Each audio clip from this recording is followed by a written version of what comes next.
Halo, saya Nurdin Ablanto. Selamat datang di sesi Live Story Moment. Hai, hai, hai, hai.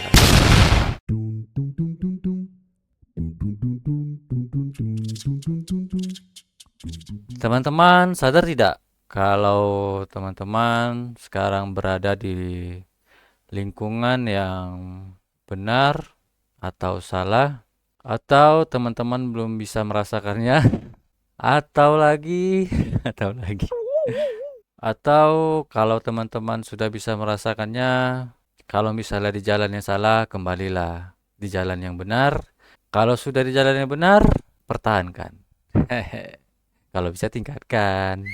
Kalau teman-teman sudah bisa merasakan hal itu, video ini cocok untuk teman-teman tonton, ya kan? Sampai habis ya. Dulu waktu saya kecil, ini menurut analisa saya sekarang ya.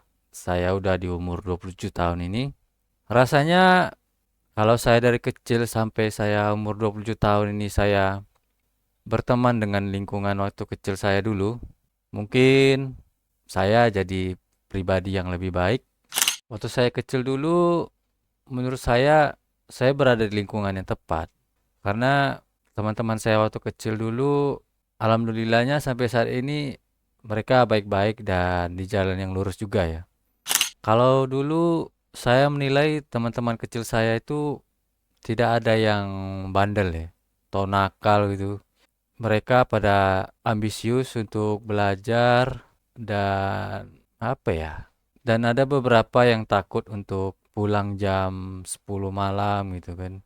Atau lebih lewat dari jam 10 malam. Nah, mereka takut tuh. Tapi kalau saya apa ya?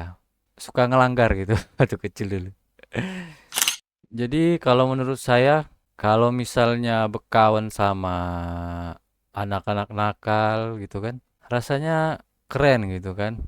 Dan saya pun juga waktu saya kecil ada kepribadian yang suka nakal juga gitu kan. Jadi keren lah gitu kalau nakal itu ya kan. Padahal kalau dipikir-pikir sekarang apa sih gunanya nakal ya kan? Gak ada gunanya juga.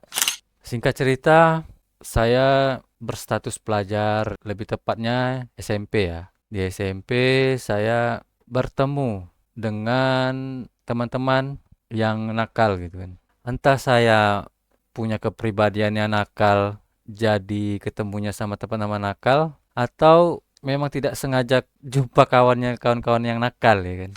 Waktu saya SMP dulu, saya kategorikan nakal saya itu masih ya nakal-nakal bocil lah ya. Nakal-nakal bocil yang mencari jati dirinya pada saat itu ya masih tergolong ringan lah ya.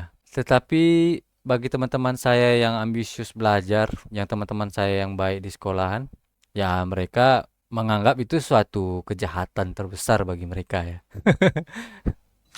Jadi kenakalan saya waktu SMP dulu, saya tuh sukanya merokok ya kan. Kalau merokok di sekolahan tuh di WC ya. Rata-rata kalau anak nakal tuh udah tahu tuh. WC tuh jadi sarang perkumpulannya para-para perokok itu. Terus kalau misalnya pulang sekolah, merokok di warung gitu kan. Jadi pernah suatu waktu jumpa sama guru ya kan. Nggak sengaja ke gap gitu kan. Jadi ada berdelapan orang, bersembilan orang merokok di kedai itu. Guru kami pun lewat pada saat itu. Kami lagi asik ngerokok, pas nengok guru itu, asapnya nggak dikeluarin, ditahan di mulut. Ada yang menelan asapnya juga, ada yang nutup mulut juga, keluar-keluar asapnya gitu ya kan. Jadi, tah guru itu matanya apa? Here I come. Tapi yang guru tuh lihat kami tidak sedang merokok atau apa, hanya duduk-duduk biasa aja. Nah, disitulah kami aman pada saat itu, ya kan? Terus kalau misalnya di dalam kelas, saya itu sukanya apa ya, izin gitu, atau permisi keluar ruangan. Alasan saya yang BAK lah, yang BAB lah. Padahal saya cuma pergi ke kantin itu. Ke kantin, makan, udah kenyang, saya balik lagi ke kelas gitu. Atau kadang-kadang saya tidur tuh dalam kelas. Karena apa ya? Satu sisi saya tidak suka belajar dan tidak fokus, dan ya akhirnya tidak bisa mengikuti, jadinya saya bawa tidur aja ya kan. Karena satu sisi lagi, saya belum tahu apa itu gunanya pendidikan, apa dampaknya untuk masa depan saya kalau saya belajar gitu kan. Tapi yang saya tahu pada saat itu ijazah untuk mencari kerja ya kan. Sepemahaman saya pada saat itu ya. Nah, terus cabut sekolah. Cabut sekolah ini terlalu apa ya? Kalau orang melihatnya ini udah terlalu apa ya? Bukan nakal lagi nih. Udah memang tidak punya niat untuk sekolah lagi. Cocoknya berhentilah sekolah lagi. Saya cabut sekolah pun saat saya punya motor gitu. Sebenarnya motor ini bisa ada sama saya bukannya karena keinginan orang tua saya, tapi karena omongan teman-teman saya ya. Kalau orang tua saya tidak mengizinkan dan tidak ikhlas juga saya punya motor ya kan. Jadi pada saat itu teman-teman saya melontarkan kata-kata seperti inilah. Kamu modif aja motor itu, katanya. Janganlah pakai kaca spion, katanya kan. Macam kaca spion berdoa itu, buka buka, katanya. Itu spakbornya potong, katanya. Biar keren, katanya kan. Stangnya dibengkokin, katanya. Wih, tenang aja. Kalau udah kayak gini nanti motor tuh untuk kamu itu, katanya. Ya pada saat itu kan omongan teman lah yang benar daripada omongan orang tua ya kan. Ya saya coba aja semuanya itu. Dan alhasil memang iya terbukti. Orang tua saya udah nggak mau lagi pakai motor itu kan. Karena orang tua itu kan sukanya motor yang seperti apa motor dari pabrik keluar. Ya itulah yang mereka pakai. Nggak pernah diperubah-ubah bentuk motornya itu. Paling yang mentok-mentok kan servis lah ya kan. Servis berkala atau ya semacamnya lah gitu kan. Jadi setelah saya punya motor, saya pun jadi makin terlena ya. Jadi terlalu asik untuk bermain gitu kan. Dan makin banyak punya teman gitu di luar-luaran sana. Meskipun teman-temannya tuh apa ya, tidak akrab dengan mereka, tapi secara wajah atau nama kenal gitu, pernah tahu gitu kan. Jadi kalau menurut saya semakin banyak teman, semakin aman saya di jalan-jalan gitu kan. Kalau ada kenapa-napa, ada mereka yang bisa nolong saya gitu kan. Nah, yang paling saya senangi pada saat SMP itu di hari Sabtu. Kalau udah hari Sabtu itu berkumpul semuanya dari beberapa sekolah kan, kumpul, terus jalan-jalan ke tempat hiburan-hiburan gratis lah gitu. Ya, rasanya keren aja gitu kan. Menghabiskan waktu muda dengan ya bersenang-senang seperti itu tanpa memikirkan dampak ke depannya ya kan. Karena bagi saya hal yang seperti itu hal yang menyenangkan daripada belajar ya kan. Singkat cerita, masuklah saya SMK. Nah, di SMK ini kenakalan saya semakin meningkat menurut saya ya. Makin meningkat. Ya, saya berkawan sama anak-anak yang berkawan dengan teman-teman yang mada-mada atau yang nakal-nakal, yang dimana mereka adalah gerombolan anak-anak balap liar motor gitu ya. Anak balap liar motor dan itu pun tidak sengaja kenal ya kan. Kenalnya itu karena satu parkiran lah gitu. Disitulah mulai kenal-kenalnya kan. Kalau di sekolah malahan kami tidak bukannya kami tidak berkawan gitu kan, tapi beda circle. Karena jarang jumpa ya. Sekolah saya itu atau SMK besar dan jurusannya juga banyak gitu. Mereka tuh ada jurusan otomotif, jurusan teknik mesin, elektro, ada yang konstruksi bangunan, dan ada yang sepeda motor. Sementara saya jurusan body painting. Nah, ini kan lokalnya beda-beda ini. Yang membuat saya kenal dengan mereka semua ini, ya karena kalau misalnya pulang sekolah itu kan tidak langsung pulang, nongkrong dulu di parkiran kan, merokok-merokok, cerita-cerita. Ah, disitulah makin kenalnya kan, makin dekatnya lah kan. Jadi singkat cerita, setiap malam minggu hampir setiap malam minggu jumpa dengan teman-teman saya ini yang ada di parkiran ya. Dan kembali lagi kami beda circle juga. Karena apa ya, untuk gabung itu kan terlalu mepet-mepet kali motornya, terlalu rame gitu kan. Jadi sekedar nampak aja udah merasa aman lah gitu kan. Jadi kalau kenapa-napa di tempat balapan liar tuh ya rasanya aman aja gitu kan. Pasti kawan-kawan dari kita yang di SMK ini pasti ada yang kenalin nih kan. Pada saat itu saya semakin senang rasanya punya banyak teman yang saya inginkan lah, teman nakal gitu kan. Yang ada di tempat balap-balap liar itu jadi makin apa ya? Ya semakin menantang lah punya pertemanan yang seperti itu ya. Pada saat itu semenjak melakukan aktivitas yang seperti itu, saya jadi makin terlena ya dengan bermain balap-balapan liar gitu ya. Jadi tidak fokus untuk belajar dan akhirnya saya pun juga sering bolos sekolah ya kan. Hampir setiap hari saya bolos sekolah. Ya, padahal ini baru semester awal. Udah semester awal sekolah baru kelas 1 SMK malah apa ya memberikan nilai atau sikap yang buruk kepada sekolahan. Jadi setelah ujian sekolah pada semester 1 selesai dan sesi pengambil rapor, nah kalau teman-teman saya bisa tuh ngambil sendiri-sendiri rapornya. Kalau saya wajib sama orang tua karena wali kelas saya pengen curhat ya tentang sikap dan kelakuan saya dan nilai saya juga di sekolahan ya kan.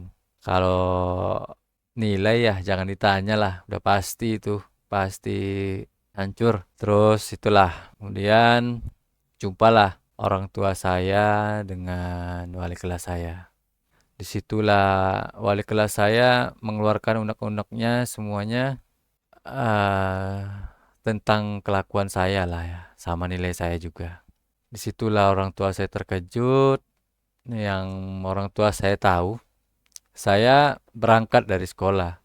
Tidak pernah dengar kabar kalau saya bolos sekolah gitu kan. Jadi semenjak itu orang tua saya shock dan mulai makin kurang ya kepercayaannya sama saya.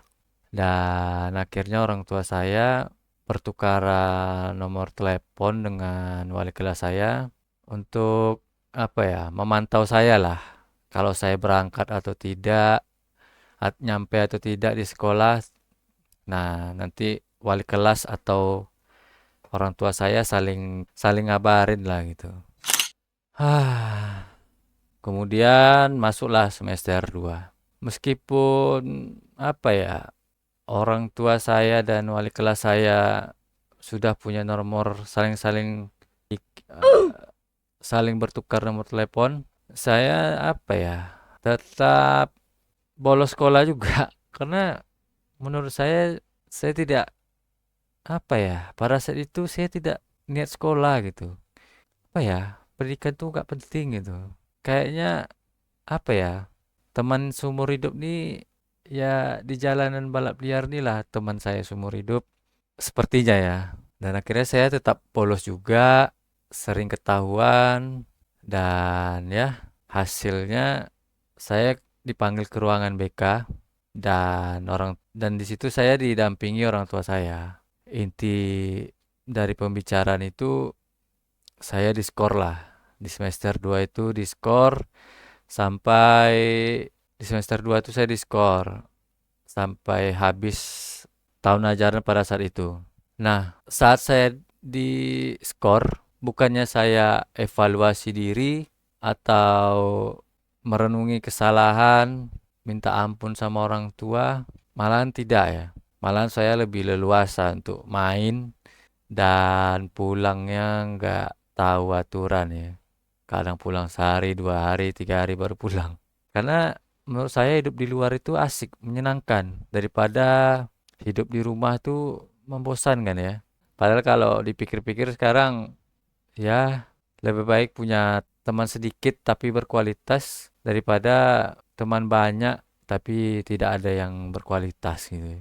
Dan sekarang pun rasanya lebih enak di rumah daripada keluyuran nggak jelas gitu kan. Karena lebih banyak manfaatnya di rumah daripada keluyuran-keluyuran tak jelas gitu ya. Kalau disuruh memilih pun saya tidak mau lagi yang melakukan seperti itu. Karena menurut saya tidak ada gunanya juga gitu.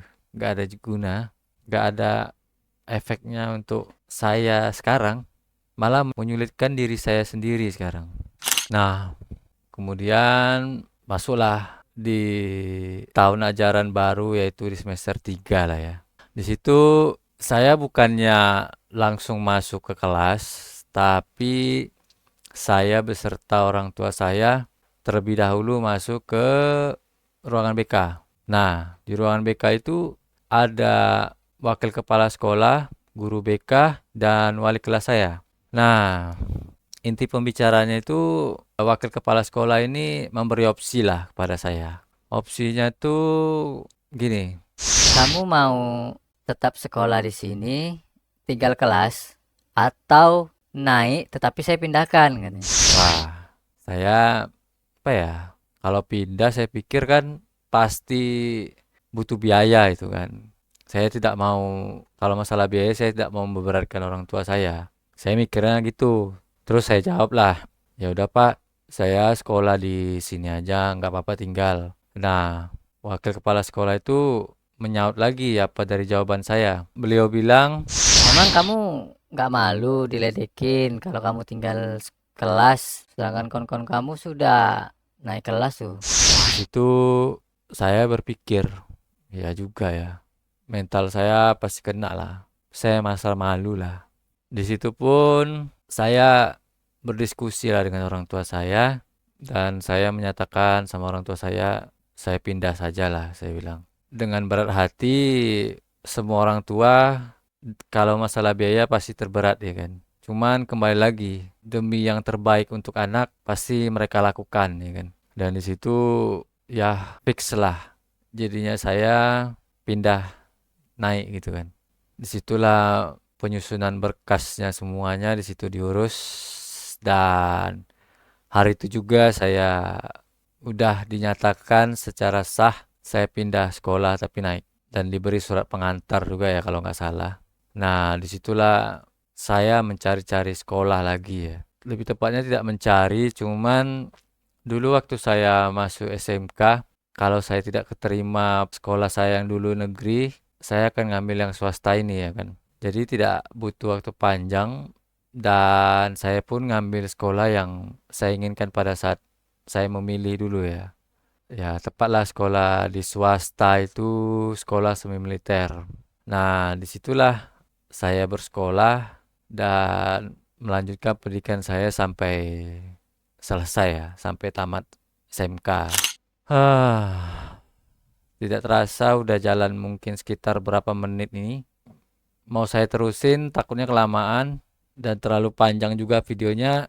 Tapi kalau teman-teman mau saya bercerita lebih panjang lagi di episode ini, akan saya melanjutkan ceritanya di video selanjutnya. Tapi kalau teman-teman banyak yang request di video ini ya. Inti dari cerita ini yang mau saya tekankan yaitu pilihlah teman yang ya mungkin kita nggak dapat teman-teman yang pintar gitu. Minimal kita teman yang rajin aja, rajin sekolah, rajin belajar. Nah, insya Allah mungkin kita akan ketularan belajar ya. Karena lingkungan itu mempengaruhi hidup kita ya. Kita berteman sama orang rajin, kita jadi ikutan rajin. Kita berteman sama orang yang suka belajar, kita jadi suka belajar. Kita berteman sama anak nakal, kita jadi anak nakal. Kita berteman sama perokok, kita jadi perokok juga. Nah, awalnya memang kena asapnya aja, tapi lama-lama, merokok lah saya. Apa tuh rasanya rokok? Kan penasaran jadinya kan?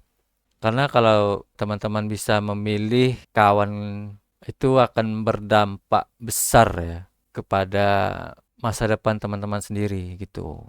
Kalau teman-teman mendapatkan kawan yang salah, itu akan menyulitkan teman-teman sendiri. di suatu saat nanti. Tidak sekarang mungkin. Mungkin beberapa tahun kemudian lah baru merasakan dampaknya ya.